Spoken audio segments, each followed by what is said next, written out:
Hi అండి, అందరికీ నమస్కారం. Welcome to my channel. ఈ వీడియోలో ప్రభుత్వ ఉద్యోగులకు రెండవ పిఆర్సీపై ఇప్పుడే అందిన ఒక గుడ్ న్యూస్ గురించి తెలుసుకుందాము. వీడియో అయితే ఎక్కడే కానీ స్కిప్ చేయకుండా ఎండ్ వరకు చూసేయండి, అప్పుడే ఇన్ఫర్మేషన్ పూర్తిగా అర్థమవుతుంది. అలాగే వీడియో చూస్తున్న ప్రతి ఒక్కరు వీడియోకి అయితే లైక్ చేయండి ఫ్రెండ్స్. ఈ వీడియోని తోటి ఉద్యోగ పెన్షన్ మిత్రులతో అయితే షేర్ చేయండి. కొత్తగా మన ఛానల్ చూస్తున్న వారు ఇంకా ఎవరైనా సబ్స్క్రైబ్ చేసుకోకపోతే వెంటనే మన ఛానల్ అయితే సబ్స్క్రైబ్ చేసుకోండి. సబ్స్క్రైబ్ చేసుకోవడం వల్ల నేను చేసే ప్రతి ఒక్క వీడియో మీ వరకు రీచ్ అవుతుంది. ఇక ఆలస్యం చేయకుండా వివరాల్లోకి అయితే వెళ్ళిపోదాము ఫ్రెండ్స్. ఇక విషయానికి వచ్చినట్లయితే తెలంగాణ రాష్ట్రంలో ప్రస్తుతం ప్రభుత్వ ఉద్యోగులు మరియు పెన్షనర్ల మధ్య ఒక అత్యంత ఆందోళనకరమైన మరియు తీవ్రమైన చర్చ నడుస్తోంది.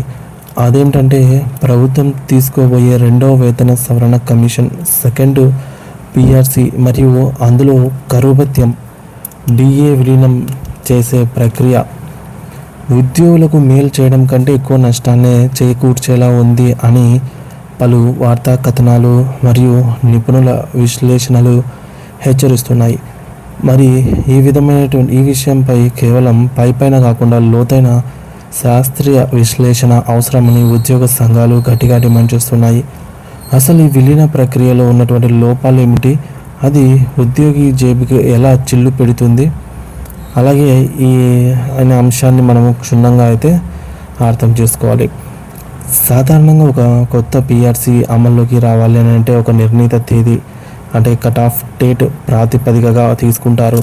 తెలంగాణలో రెండవ పిఆర్సీ అమల్లోకి రావాల్సిన తేదీ జూలై 1, 2023 నిబంధన ప్రకారంగా ఆ తేదీ నాటికి ఉద్యోగులు పొందుతున్నటువంటి ఎంత అయితే డిఏ ఉందో దాన్ని మాత్రమే బేసిక్ పేలో విలీనం చేయాల్సి ఉంటుంది.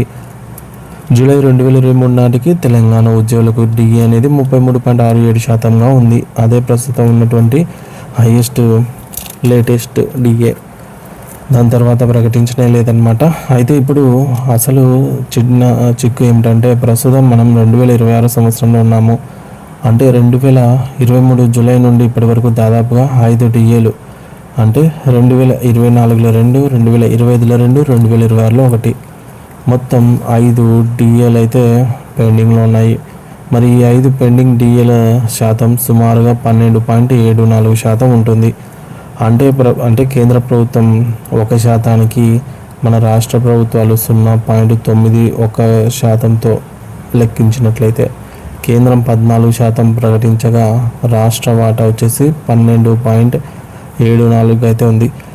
మరి ఈ పాత 33.67% ఏదైతే యాక్చువల్గా కలవాలనో పిఆర్సీలో మెర్జ్ చేయాలనో ఆ యొక్క 33.67% పెండింగ్లో ఉన్నటువంటి 12.74% కలిపి మొత్తం 46.41%ను డిఏను బేసిక్ పేలో అయితే విలీనం చేస్తున్నట్టుగా ఆలోచిస్తోంది ప్రభుత్వం అని ఈ మేరకు కథనాలు అయితే వెలువడుతున్నాయి. ఇది వినటానికి అమ్మో 46% విలీనం చేస్తున్నారా అంటే జీతం బాగా పెరుగుతుంది కదా అని పైకి అప్పటికి కనిపిస్తుంది. కానీ లోతుగా పరిశీలిస్తే ఇది మటుకు ఉద్యోగులకు పెద్ద శాపంగా మారే అవకాశం ఉంది. ఎందుకంటే ఒకవేళ ప్రభుత్వం ఈ పెండింగ్ డిఏలను పిఆర్సీలో కలిపేస్తే 5 డిఏలకు సంబంధించి గత 2.5 ఏళ్లుగా రావాల్సిన భారీ బకాయిలు క్యాష్ అరియర్స్ ఉద్యోగులకు నగదు రూపంలో అందవు. అంటే ప్రభుత్వం ఆ యొక్క 12.74%కి సంబంధించి జీతంలో కలిపేసాం, మేము డిఏ ఇచ్చేసామని చెప్పి చేతులు దులుపుకుంటుంది. కానీ ఆ కాలానికి మనకు 2024 జనవరి నుంచి ఇప్పటివరకు రావాల్సినటువంటి ఈ డిఏ బకాయిలు రావన్నమాట. మేము డిఏ ఇచ్చేసామా అయిపోయిందని చెప్పేసి చేతులు దులుపుకుంటుంది ప్రభుత్వం. కానీ ఆ బకాయిల రూపంలో రావాల్సిన లక్షలాది రూపాయలు ఉద్యోగి వారి బేసిక్ పేని బట్టి రావాల్సినటువంటి లక్షలాది రూపాయలను వదులుకోవాల్సి వస్తుంది. ఇది ఉద్యోగి యొక్క తక్షణ ఆర్థిక వెసులుబాటును దెబ్బతీస్తుంది. మరో ముఖ్యమైన అంశం ఏంటంటే బేస్ ఇయర్ గణాంకాల మాయాజాలం. బేస్ ఇయర్ను ప్రస్తుత ధరల పెరుగుదలను లెక్కించడానికి ప్రభుత్వం ఇంకా 2001 నాటి పాత పద్ధతిలోనే వాడుతోందా, లేక ఆధునిక కాలానికి అనుగుణంగా 2016 బేస్ ఇయర్ను వాడుతుందా అనేది అత్యంత కీలకం. 2001 నాటి లెక్కల్లో కేవలం ఆహార పదార్థాలకు మాత్రమే ఎక్కువ ప్రాధాన్యత ఉండేది. కానీ నేటి కాలంలో విద్య, వైద్యం మరియు రవాణా ఖర్చులు విపరీతంగా పెరిగిపోయాయి. పాత బేస్ ఇయర్ను ప్రామాణికంగా తీసుకుంటే నిత్యావసర ధరల పెరుగుదలకు అనుగుణంగా బేసిక్ పే అనేది పెరగదు. దీనివల్ల ప్రకటించేటటువంటి ఫిట్మెంట్ ఎంత ఉన్నా సరే మార్కెట్ ధరల ముందు ఉద్యోగి యొక్క కొనుగోలు శక్తి అనేది ఏమాత్రం పెరగదు సరిగదా, తగ్గిపోయే ప్రమాదం ఉంది. ఎందుకంటే ఇప్పుడు 2001 ఎక్కడ, ఇప్పుడు మనము 2026లో ఉన్నాము. అంటే దాదాపు 25 ఇయర్స్ పూర్వం. ఈ విధంగా ప్రాతిపదికన తీసుకుంటే మనకు ఇప్పుడు ఉన్నటువంటి పరిస్థితులకు చాలా ప్రమాదమే అని చెప్పాలి. అలాగే ఆర్థిక ప్రమాదం అండి. ఈ యొక్క విలీన ప్రక్రియలో లింకింగ్ ఫ్యాక్టర్ను కూడా శాస్త్రీయంగా నిర్ణయించకపోతే కొత్త వేతన స్కేళ్లలో ఉద్యోగి పొందే రియల్ వేతనం ప్రస్తుత ధరల కంటే తక్కువగా ఉండే అవకాశం ఉందని నిపుణులు హెచ్చరిస్తున్నారు. అయితే బేసిక్ పే పెరుగుదల కనుక శాస్త్రీయంగా లేకపోతే దాని ప్రభావం కేవలం నెలవారీ జీతంపైనే కాదు, పదవి విరమణ సమయంలో వచ్చేటటువంటి ప్రయోజనాలపై కూడా తీవ్రంగా ఉంటుందన్నమాట.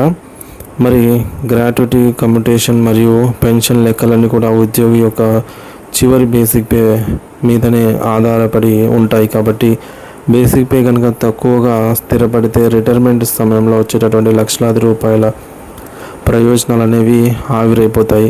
ఇది ఉద్యోగి యొక్క వృద్ధాప్య భద్రతను ప్రశ్నార్థకం చేస్తుంది. అందుకే ఉద్యోగ సంఘాలు ముందుగా ఆ యొక్క 5 DA పెండింగ్లో ఉన్నటువంటి 5 DAలను వాటి బకాయిలతో సహా విడుదల చేయాలని, ఆ తర్వాత PRC ప్రక్రియను శాస్త్రీయంగా చేపట్టాలి అని చెప్పేసి కోరుతున్నారు, ప్రభుత్వాన్ని డిమాండ్ చేస్తున్నారు. ఇక రెండవ PRC జూలై 1, 2023 నుంచి అమల్లోకి రావాల్సి ఉంది. ఆ తేదీ నాటికి ఏదైతే DA 33.67% ఉందో దాన్ని మాత్రమే విలీనం చేయాలి. ప్రస్తుతం ఉన్న 5 పెండింగ్ DAల మొత్తము 12.74% కలిపి 46.41% విలీనం చేయాలని ప్రభుత్వం భావిస్తోంది. కానీ అలా చేస్తే ఉద్యోగులకి నష్టం వాటిల్లుతుంది.